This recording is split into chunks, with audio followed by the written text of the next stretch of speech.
Hi అండి. ఈరోజు మనం వచ్చేసి ఫుడ్ గురించి మాట్లాడుకుందాం. ఈ ఫుడ్ అనేది ఎప్పటి నుంచి తింటున్నాం, ఏం ఫుడ్ తింటున్నాం అనేది మాట్లాడుకుందాం.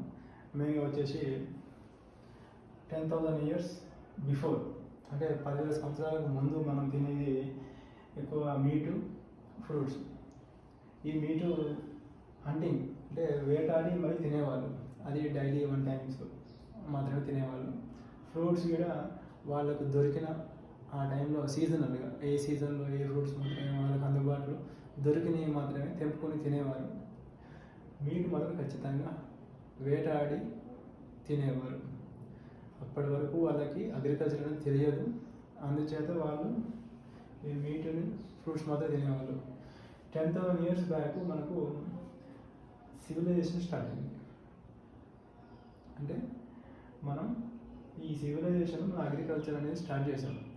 అంటే మనం రైస్ కానీ, గోధుమలు కానీ, కార్న్ అంటే మొక్కజొన్నలు, ఈ మొక్కజొన్నలు ఎలా పండించుకోవాలి, ఈ అగ్రికల్చర్ అనేది చాలా హెల్ప్ అయింది. ఎందుకంటే ఇది మనం అగ్రికల్చర్ పండించుకున్న పంట ఇంట్లో మనం దాచుకోవచ్చు, మనం డైలీ వేటాడకుండా ఫుడ్ తినవచ్చు. కానీ ఇక్కడైతే ఖచ్చితంగా మనం డైలీ బయటకు వెళ్ళాలి, వేటాడాలి, అది తెచ్చుకున్నాక స్టోరేజ్ చేయడం, అది ఖచ్చితంగా ఖరాబ్ అవుతుంది. ఎక్కువ రోజులు ఉండదు, ఇక 1-2 daysలోనే దాన్ని ఫినిష్ చేయాలి. ఇది అయితే చాలా హెల్ప్ఫుల్. దెన్ 200 years బ్యాక్, అంటే 800 century తర్వాత ఇండస్ట్రియల్ స్టార్ట్ అయింది. అంటే ఈ ప్రొడక్షన్ వీళ్ళు నెక్స్ట్ లెవెల్కి తీసుకెళ్ళారు.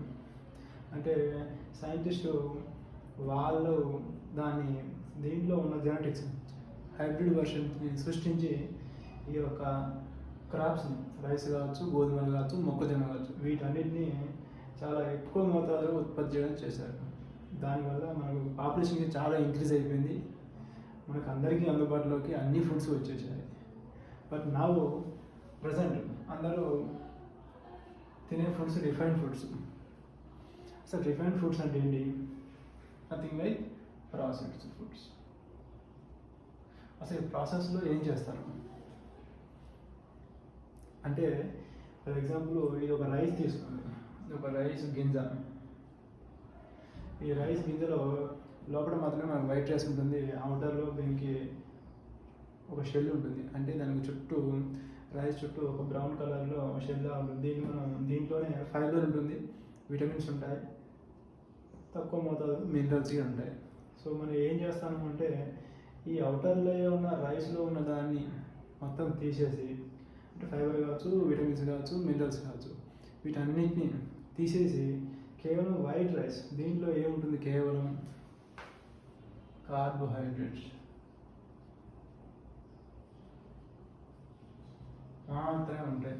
మిగిలిన ఫైబర్, విటమిన్స్, మినరల్స్ ఇవన్నీ మనం తీసేసి ఇది మాత్రం తింటున్నాం, దీన్ని మనం కౌస్కి ఇస్తున్నాం. అందుకే అవి ఆరోగ్యంగా ఉంటున్నాయి, మనం ఆరోగ్యంగా లేకుండా ఉన్నాం. Thank you.